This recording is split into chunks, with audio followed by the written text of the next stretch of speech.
Hi everyone, welcome to another episode of Audio Easter Eggs with Audeze. This is a series where we take a look at some of our favorite games, sound design, and soundtracks. Today, we're going to be looking at a game called Gris. Gris was really well known for having an incredibly beautiful visual style, but it also has a gorgeous soundtrack by Berlinist and some really interesting sound design. One of the things that I really appreciate most about this game is its use of silence. The composers for the game really allow you to sit with long moments of silence and very sparse musical scoring sometimes, like the intro here.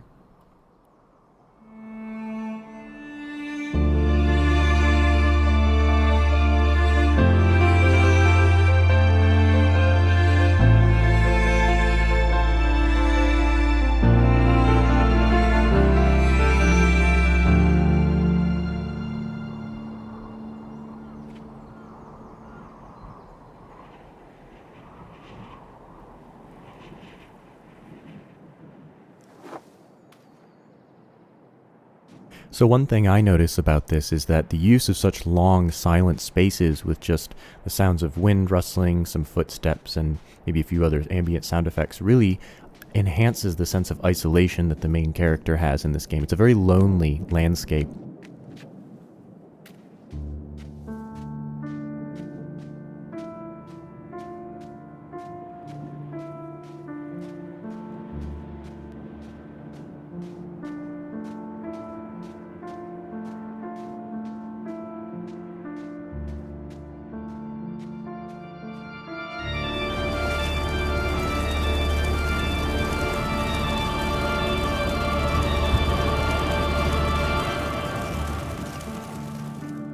So what you saw and heard right there was a really interesting use of two different sonic concepts. One, as the music begins to pick up, it lets you know that you're entering a sort of level of sorts. The entire game is somewhat levelless in that the entire game appears to take place essentially on the same side-scrolling 2D screen.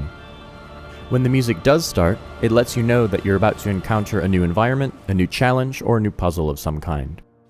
The other interesting cue, which we just saw, was the visual cue that the sandstorm is blowing in, the windmills begin to spin, but we also get some organ notes just before the windstorm blows in, as well as very ominous, almost Bach fugue-esque organ music that plays when the sandstorm is actually in full swing.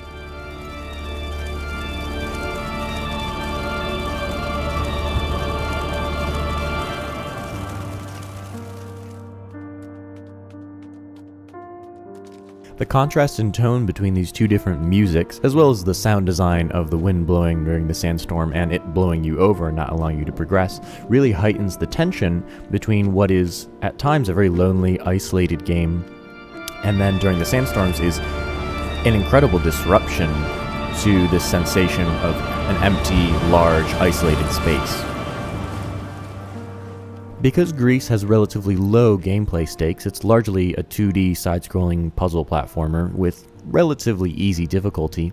It relies heavily on elements like sound and visuals to create the sense of atmosphere and tension that might be missing if the game had, say, permadeath or other elements like that.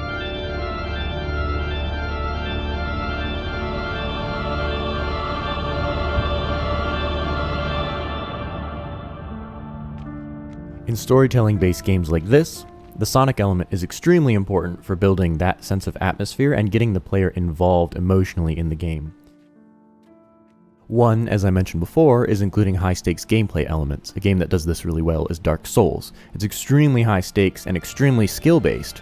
That creates a sense of involvement for the player because they have to really examine every single move that they make. In games like Gris, also games like Journey, Abzu, Flower, etc., more artistic indie games, the stakes come from a sense of emotional involvement which is given to the player based on auditory and visual cues. This is a reason why I think Gris is a really interesting example because it doesn't even rely on sound design that heavily. The sound design is very sparse in this game. However, the music is actually a really integral part of the entire experience of the game. Gris functions in large part because the soundtrack complements the visuals and creates that sense of atmosphere. This is one of the reasons why Gris is one of my favorite games, because it is so intensely focused on the soundtrack and how it affects the player's experience. That's our audio Easter egg for today. If you enjoyed this video, please check out Gris the game. And if you're interested in learning more about Audeze Headphones, you can check out our website as audeze.com and follow our YouTube channel if you liked this content and would like to see more like it.